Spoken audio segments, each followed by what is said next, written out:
And so the other part of that, 14th of December, 2023, in doing my follow-up on this Mike Parker thing where the snow machine tester for Polaris company collided with his sled dog team there on the Denali Highway, Polaris issued a response on that. Polaris employee put his first name, Mitch, but didn't even want to put his last name on it. And this guy is hiding in the shrouds of anonymity, the individual who collided with this sled dog team and, killed some of these, very valuable. I mean, forget about the emotional attachment. Those dogs are each worth as much as a snow machine.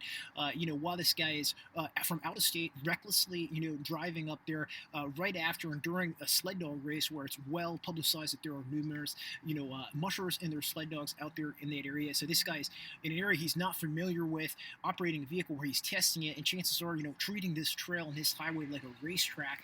Extremely reckless, extremely irresponsible, and obviously, it resulted in the loss of life of these, prized sled dogs. But I just think it's terrible that this guy, the spokesman for the company, can't even put his last name on a statement that he issued, to the mushing community. I mean, it shows that these guys don't want to stand by their shit, and they're up here, and you know what I mean. I mean, like if you weren't, this isn't even the dude who did it. Supposedly, this is the guy who's working at the company down there in Minnesota or something like that, and he puts his first name Mitch, but doesn't want to put his last name. And to me, that shows that there needs to be some serious consequences.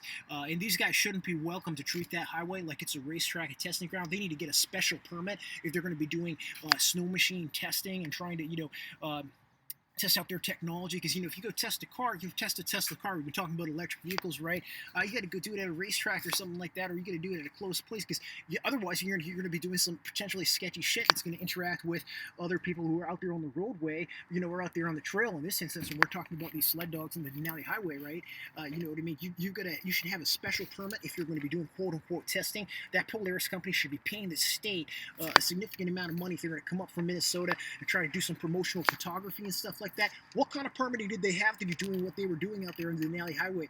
You know what I mean? I mean, this was during a sled dog race. We know this is reckless. We know this was dangerous, and this guy is stupid and irresponsible. But moving forward, we need to be making sure that we don't just let these guys come here and test